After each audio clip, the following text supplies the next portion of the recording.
ลูก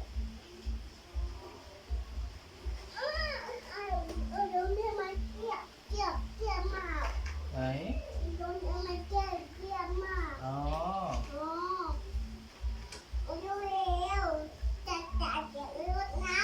อะไรคะจะแต่งรถ จะแต่งรถ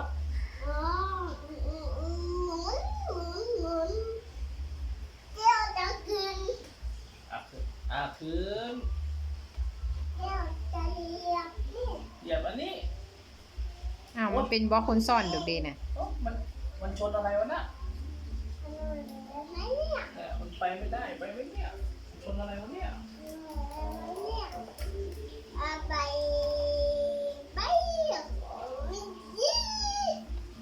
โอ้ยล้มเหรอ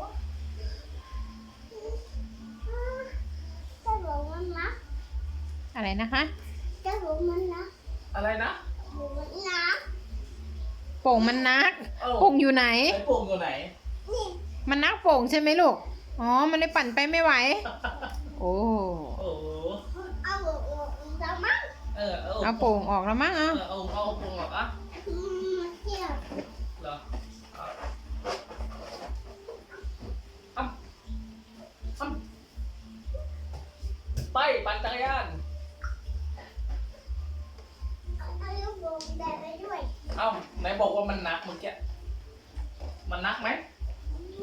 ไม่หนักโอเคลูกโป่งมันเล็ก เปิดประตูหรือยังจะไปปั่นจักรยานอ่ะ เปิดประตูบ้านหรือยังเปิดประตูบ้านหน่อย ออกมาเปิดประตูบ้านก่อน ประตูเปิดแฟบเปิดหรือยังคะ อ๋อโอเคเปิดแล้วมา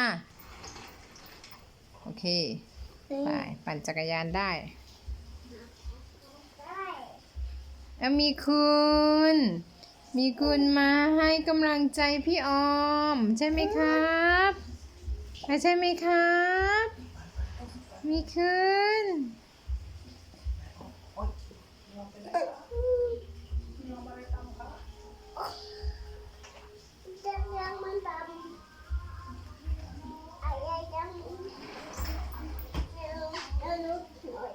เป็นไรคะรถเป็นอะไร นึกออกแล้วมันเป็นไร แล้วมันเป็นไรลูก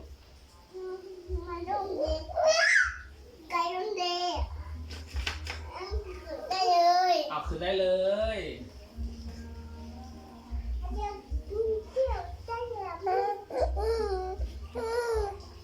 มีคุณชิงมีคุณมีคุณ อะไรนะลูกหนูรู้แล้วมันเป็นอะไรลูกมันล่มชิงดิงอะกุกกี้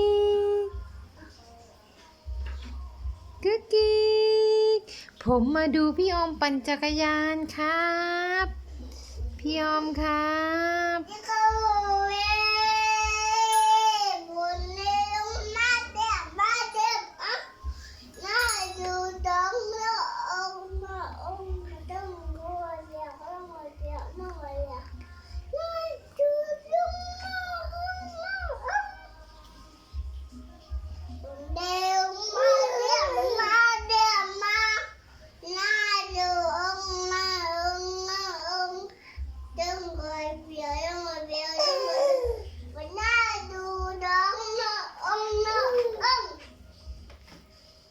เมื่อเช้ามีออมไปทำบุญให้ใครมาคะ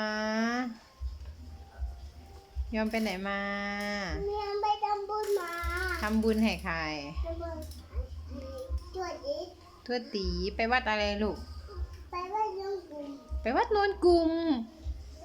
แล้วหลวงพ่อสวดยังไงหลวงพ่อสวดมนต์ยังไงทำให้แม่มีดูดิทำยังไงคะหลวงพ่อท่านสวดมนต์ยังไงมีอมท้องใหญ่ไปกินอะไรมาให้คุณพยาบาลดูสิไปกินอะไรมาเนี่ยโอ้โห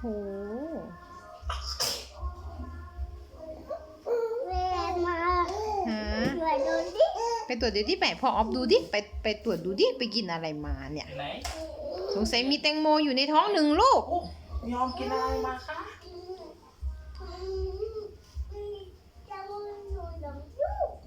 ถึงลูกอืม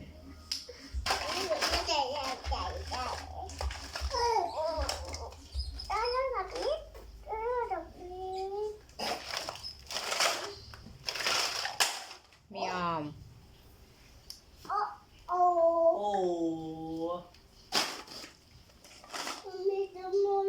อ๋อ หนูจะทำเป็นรถขายผลไม้นะเอาไปใส่หน้าตะแกรงจักรยานไว้ไปขายผลไม้ ไปขายผลไม้กันไปเลยผลไม้ไหม่จ้าประ เอา กาศ บีบ ด้วย แต่หน่อย บีบแต่ด้วยผลไม้ไหม่จ้าผลไม้ มีกล้วยหอมไหมคะ สีอะไรคะ กล้วยหอมสีอะไรคะ สีอะไรบอกแม่ก่อน สีอะไรลูก ขอซื้อสตรอเบอรี่หน่อยสตรอเบอรี่กี่เท่าไหร่คะ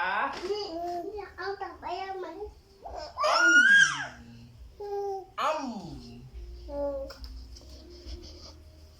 มีเอาอะไรมาให้คุณกินอร่อยมาก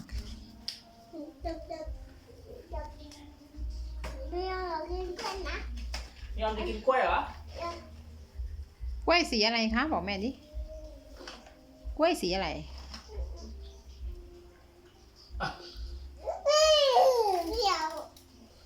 เปรี้ยว เปรี้ยวมากไหมลูก ฮะ ไม่ กินลูกอมแล้วเป็นไร แตงโม กินแตงโมหรือกินลูกอม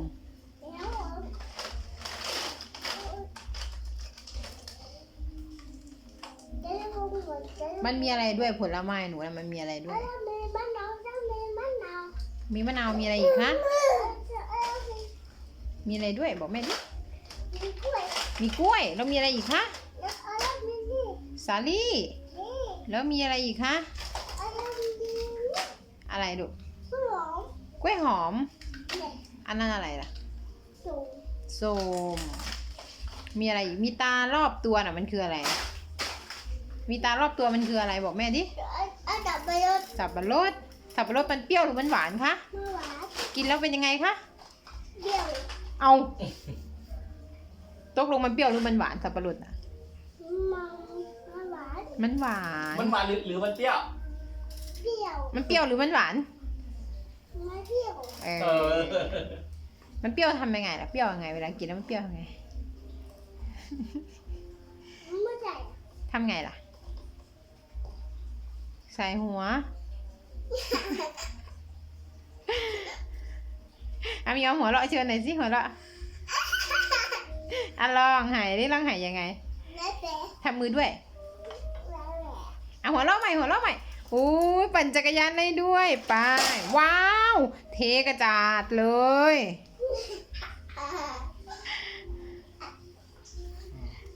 เก็บฝากคุณขับรถเอาไว้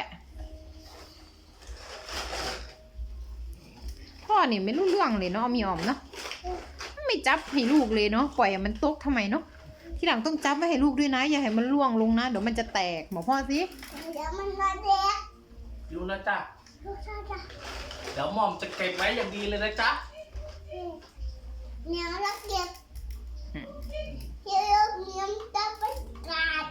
ฮะ บ๊ายบายก่อนบ๊ายบายก่อนบ๊ายบายก่อน บ๊ายบาย บ๊ายบายก่อนบ๊ายบายก่อน หันมาหาแม่ ให้แว่หันไปหาแม่ หัวเราะได้ลูกมีคืนบายบายมีคืนครับมีคืน